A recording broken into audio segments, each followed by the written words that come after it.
Hi, welcome to Understanding Conscious Cryptids with me, Kat Hansen, your host.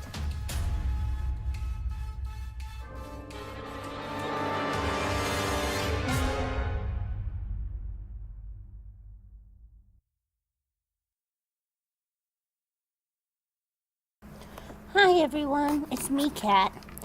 I just want to say welcome to the show, and I hope everyone has had a wonderful week this past week.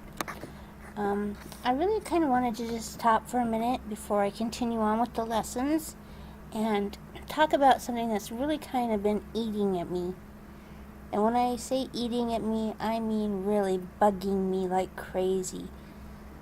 It seems like I can't turn on YouTube anymore without seeing these fantastic stories of people being attacked and assaulted and seriously hurt and injured and maimed by the Bigfoot beings. And I just kind of want to throw some common sense in here.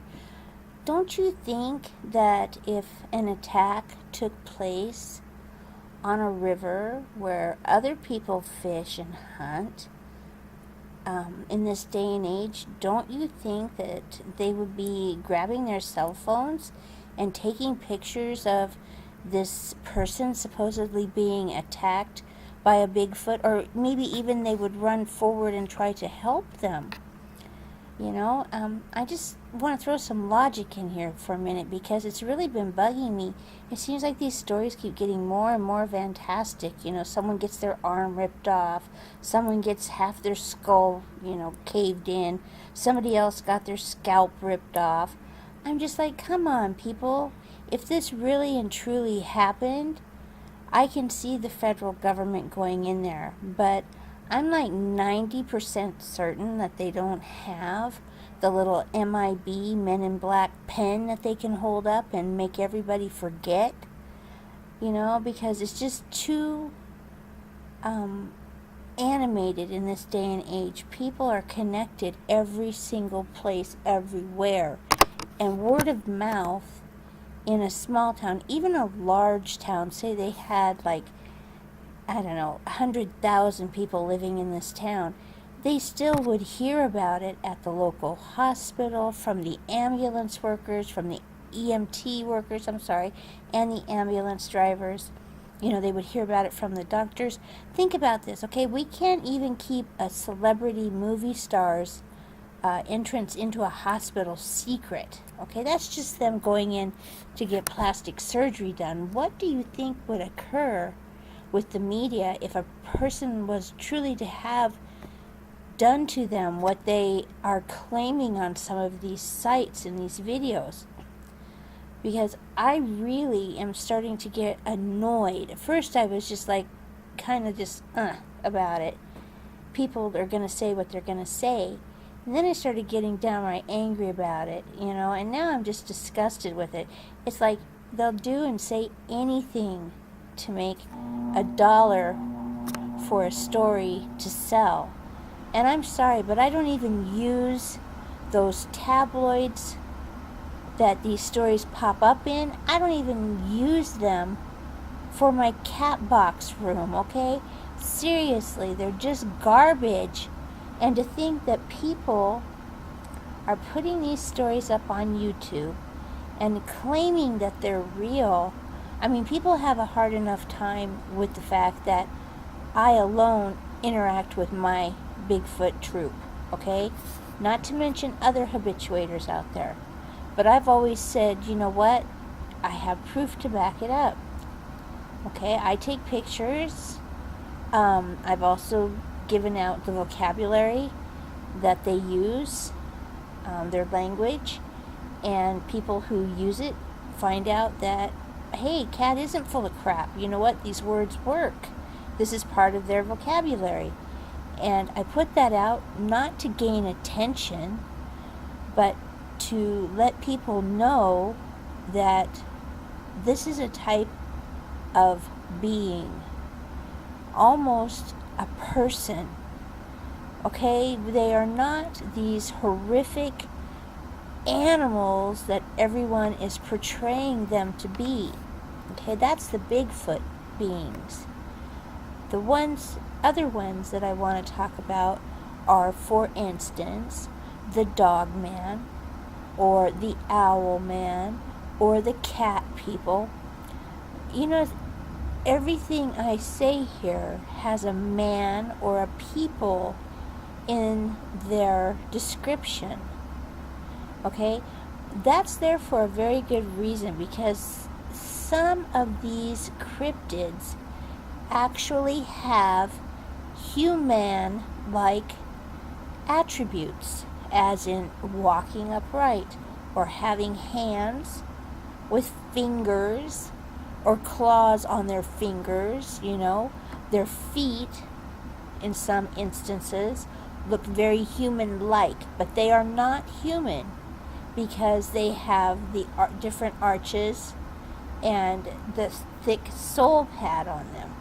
And then other ones just have the ability to seem human-like in that they walk upright and they have another sense of language.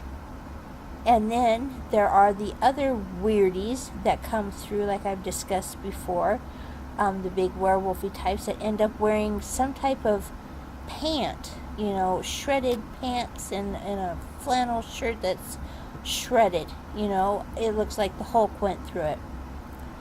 All of these guys have human-like features or attributes, okay? And that I can understand, but it does not make them human.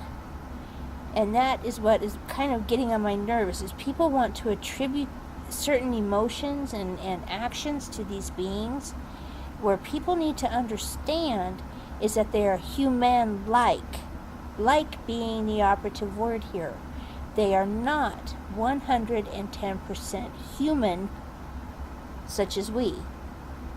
So the things that go through their minds are not human thoughts.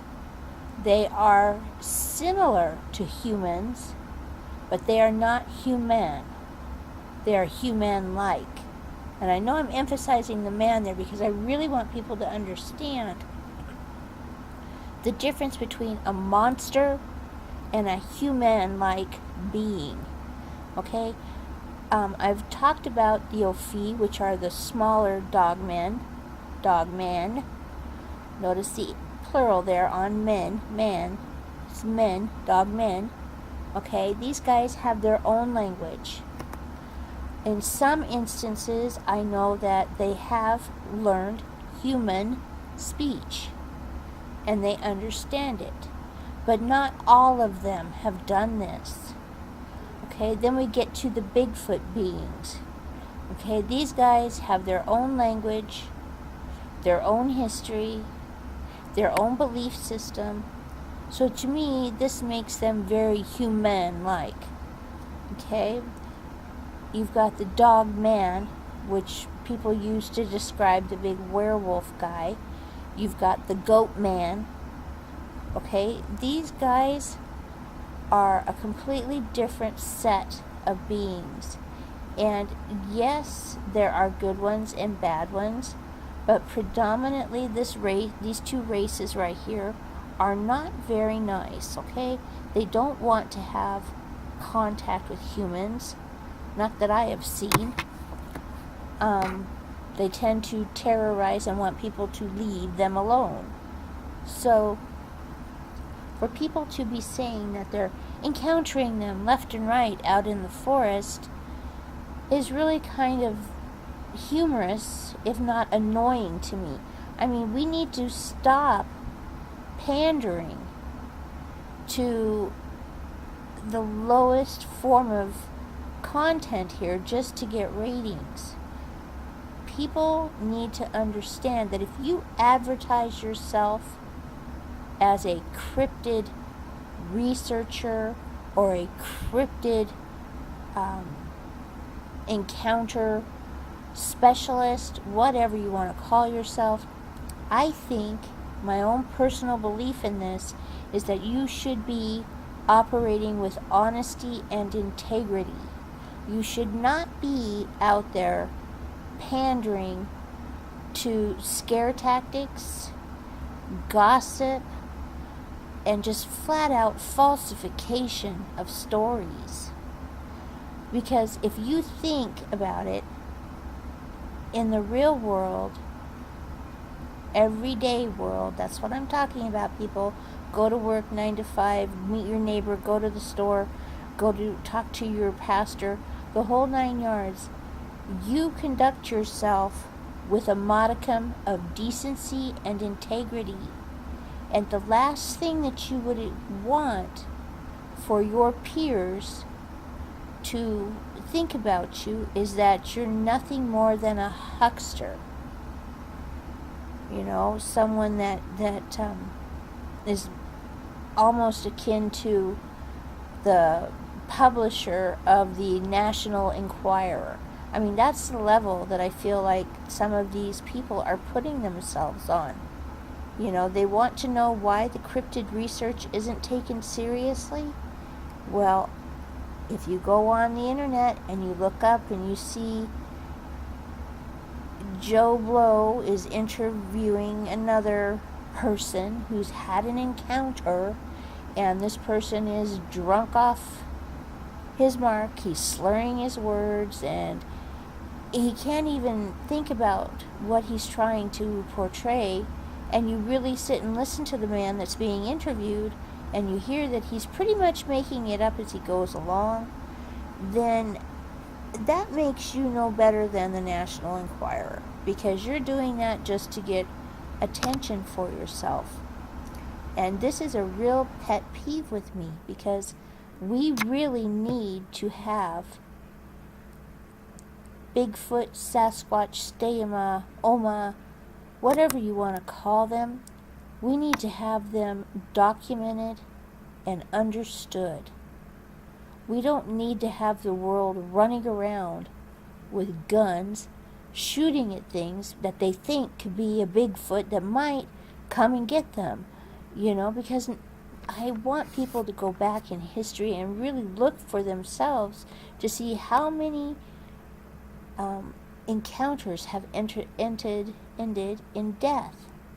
You know, it's just ridiculous to me that people are pandering to this. And I really would offer some, I don't know, I want to put my hand out and extend it and say, please stop. Please, stop the madness. Stop the insanity. This is crazy. You know, we want to bring reputable people to understand what's going on in this field. We don't want every Tom, Dick, and Harry going out with a 12-pack of beer and, 80 rounds of .357 caliber guns, out shooting at everything that moves. And that really does happen.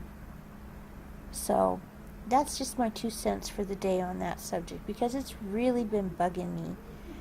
People have contacted me, over the years, and they've told me that the language that I give them, the phrases and the words, etc., that I give to most people for habituators works. They get answers back, and they actually get to interact with their Ste'ye'mah instead of living in fear of them. And I'm not saying that all Ste'ye'mah, Sasquatch, Bigfoot are your friends, and want to sit down and smoke the peace pipe with you, I'm not saying that. They're not there to drink a beer with you, okay? I'm not saying that. What I'm saying is that they want a peaceful coexistence with us, and that means we leave them alone, they leave us alone. They're not going out of their way to attack us when we appear in their areas, and a lot of them have actually put up 1 million signs telling people, stay out of here. X is universal. It really is. If you look at it, it is. You can put a skull and crossbones, which is a giant X, on something. It means poison. You can put a giant X on something in a red circle or a red square, or mark it in red, and it means don't enter, don't come in here. Well, these guys are making their signs bigger and bigger. The X's now are getting to be whole huge 20-foot trees drugged down, and made into giant X's.